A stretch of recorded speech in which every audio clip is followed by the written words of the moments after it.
Hiya, and welcome to Serious Sunday. I've had a couple of thoughts recently about ways in which I can do something to make my content on YouTube a little bit more sensible in terms of understanding what it is that I'm producing on a regular basis. There's quite a lot of stuff going on that I've talked about on my channel, a mixture of more fun stuff, more serious stuff, talking about updates, that kind of stuff.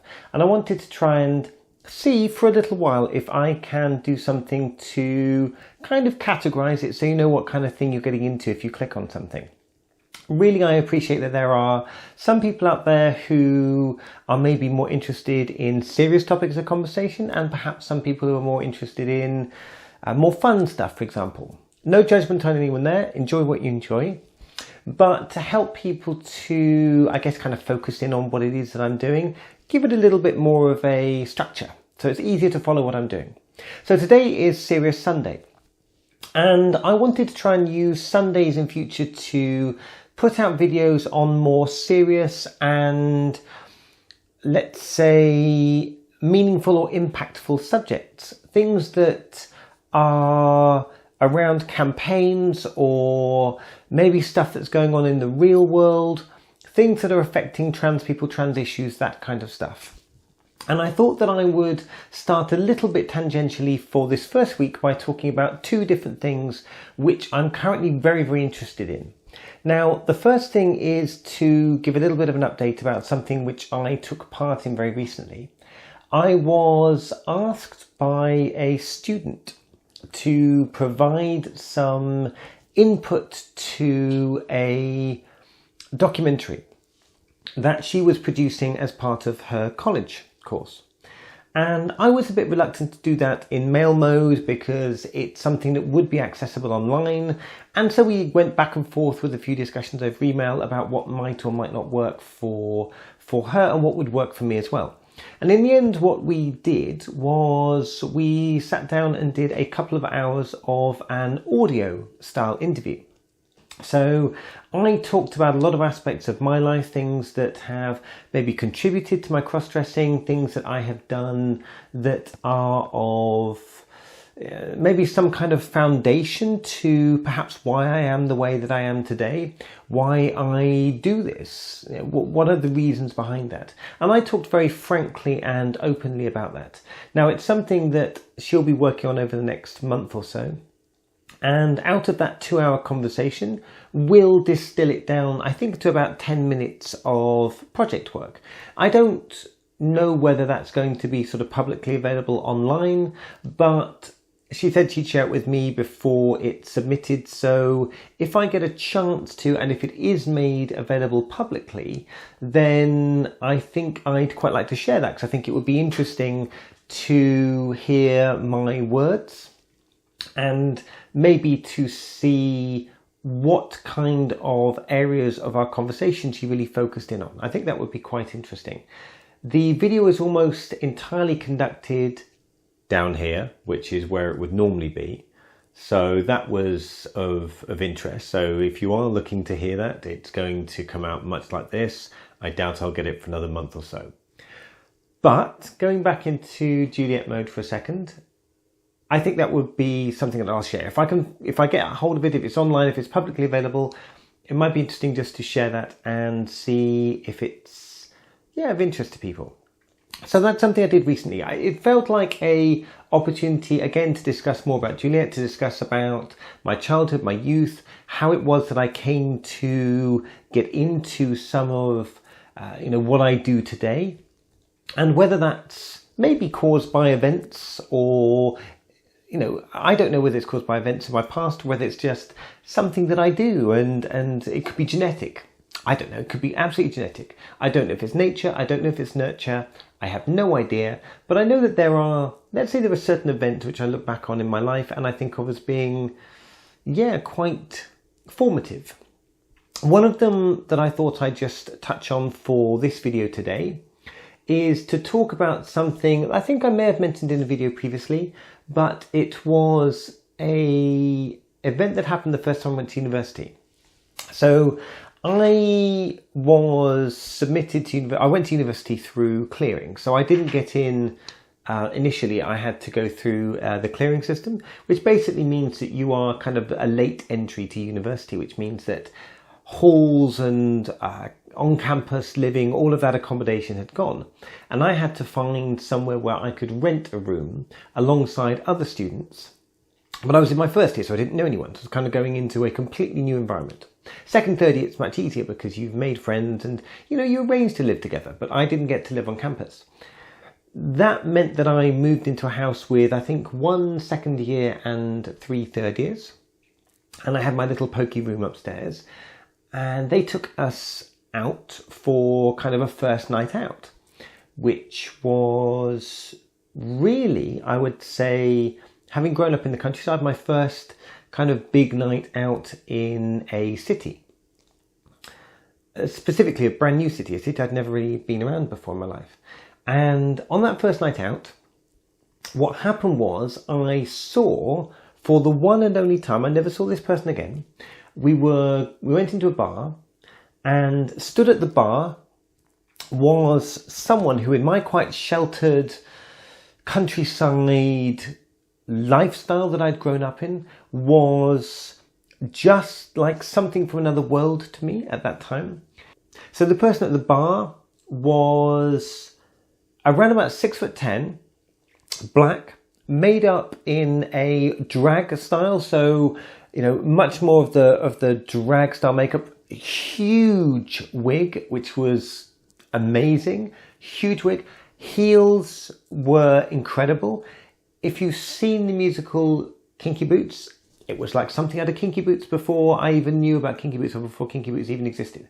This being well over 20 years ago. And yeah, that was I stood in a bar, seeing this person in front of me, so totally different to my upbringing, and yet so much confidence, or I perceived so much confidence. I can't speak for how confident she was, but I perceived so much confidence and assurance and presence about her as she dressed. It was amazing. And it's one of those things that I thought I'd sort of touch on today, just by way of a more serious conversation. I look back on that as one of those kind of formative moments. I was, 19 at the time, 18, 19, something like that. You're still coming up with your ideas about, where do you stand politically? Where do you stand on issues? All these kind of things. You're still kind of quite malleable. And this was my first face-to-face, oh wow, type moment of, okay, so that's possible. And it took me years and years to get to the stage where I've tried doing some kind of drag makeup, but I've got fully dressed and gone out and done my bits and pieces. And as you know, I have gone out in the world and done stuff. And today, just to change things up, today, I don't know if you've noticed, you may not have noticed, but I've done something a little bit differently today. And I'm sure most of you just won't have realised, but I went out and got myself a haircut. And I thought that today, just for this video, I would go wigless. Just as a sort of here I am, slightly different, bit more regular me type presentation. Which I think is the first time I've done this on video, certainly on YouTube. I've posted a few things on Instagram without the wig, but certainly the first YouTube video. So just to talk about that for me was one of those formative moments. I'm interested in whether anyone else has any kind of formative moments, thing you think back on and think, oh yeah, that was the first time I saw someone like that. That's the first time I was inspired by that kind of look on someone. And it would be interesting to find out whether other people have had similar experiences. Whenever I talk to someone about university, whenever I talk to someone about becoming a crossdresser, my mind, consciously or unconsciously, snaps back to that moment. Immediately, just snaps straight back to that moment of walking into a bar and like, oh my God, that is amazing. Never spoke to her, never saw her again. But such an amazing moment, and one that my consciousness just snaps straight back to the minute I think about moments in life that are significant as a crossdresser. So yeah, I thought I'd touch on that quickly. I'm looking forward to see what the outcome of this audio interview is. I think that will be interesting. And it was very cathartic to talk openly about kind of all of my past, youth, puberty, adolescence, young manhood, going through that, girlfriends, all that kind of stuff. That was quite interesting, and yeah, helped get a number of things kind of straight in my mind, which I'm thinking would be good to maybe talk on camera about here as well. That would be quite useful.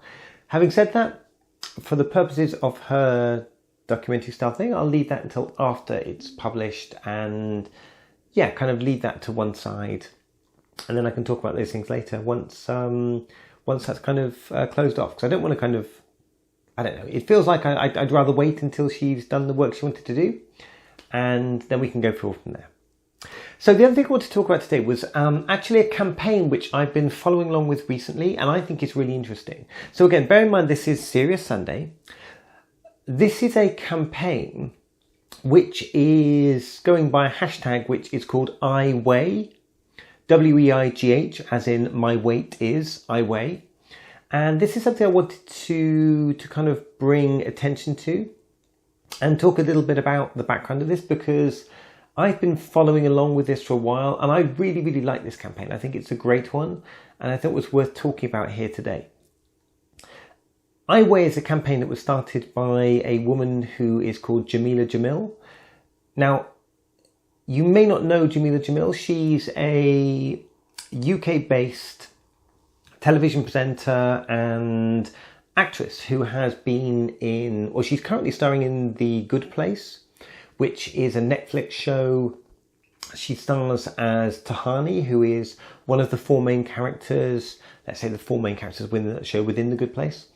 And she's wonderful. To start with, I love Jameela. I think she's great. I love the way she articulates herself. I love the way she presents herself on social media.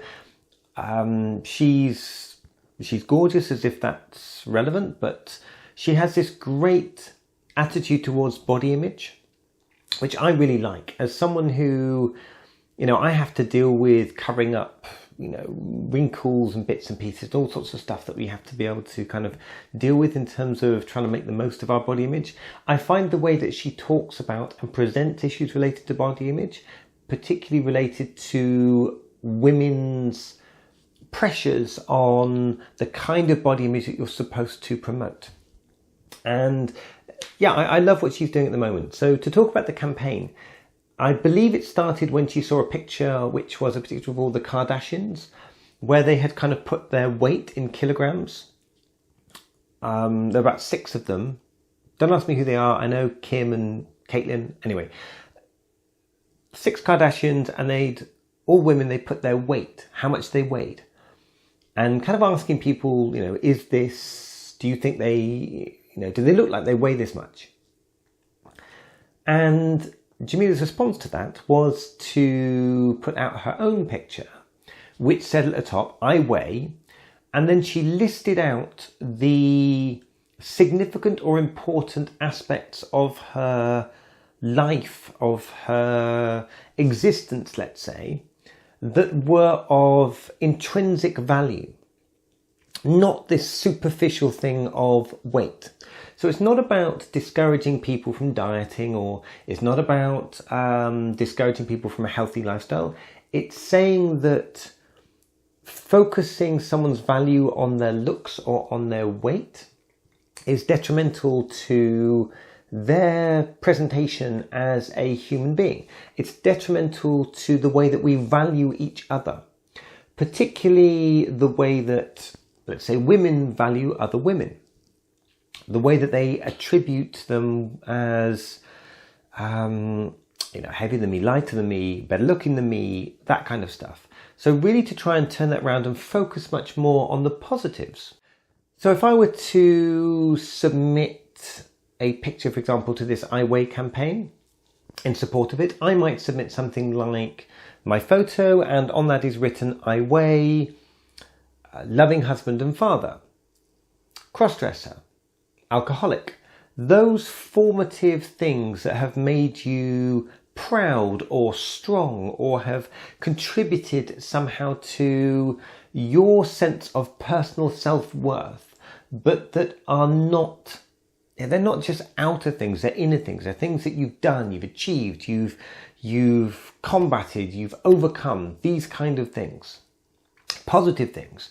Being a father, being a mother, being a good friend, being a carer, being, someone who saves lives, anything along those lines. Things that positively represent who you are. And I thought this was interesting and useful to talk about today, because I've been umming and ahhing whether or not to submit a photo to it myself. Again, like all of these issues, I'm quite hesitant. As a man who expresses a female persona or a female, gender identity, if you want to put it that way, on occasion, not permanently, on occasion, I always feel a bit uncomfortable about whether, as a sort of female gender topic, I should get involved in that. But it feels to me that there's some scope and some crossover there where maybe it is relevant. Having said that, it's very much a kind of female power type activity, and I've been very comfortable watching it from afar. And if I assume a role of a sort of vocal ally, which I think it is, it's every bit as important to stand up for things that affect you directly, but it's equally important to stand up in support of people who you sympathise with, people who you agree with, and to make yourself known as an ally to communities that maybe you don't represent yourself, but you can put your support, your encouragement, your help into that overall discussion and add your voice to it. And I think even on that basis alone, talking about it here today, I wanted to reference that. I'll put some links to the site down below. It's well worth having a look. It's well worth following along with. And I think it's a nice, interesting and very, very worthwhile campaign that is, worth taking a look at. So if there's any questions on either of those two topics, what I've been doing with regards to this interview, and maybe that sort of formative moment from your background, from my background, for example, then please let me know in the comments down below. Again, if you want to talk about the I Weigh campaign, then again, let me know in the comments down below. Please do get in contact. It's lovely to hear from people, and it's great having nice dialogue through the YouTube comments and hearing how other people are putting their thoughts and feelings forward as well. It's one of the most fun things about doing this for me. Let me know in the comments. Otherwise, you can get me through my website, which is julietnoir.uk, or through my email address, which is juliettesnoir@gmail.com. This was Serious Sunday. I'd like to make this a sort of regular thing, talking about these kind of serious subjects, so you know when it's going to come out. I will do my best. I won't make any particular promises right now, but if I can do and I can stick to a schedule, then I will try my best to do that, and hopefully put some other different content out on other days. Anyway, thanks for joining me again here today. If there's any questions on how I managed to get this wonderful haircut done, then please do let me know in the comments down below as well. Look forward to talking to you all again soon. Take care, and as ever, bye. Bye.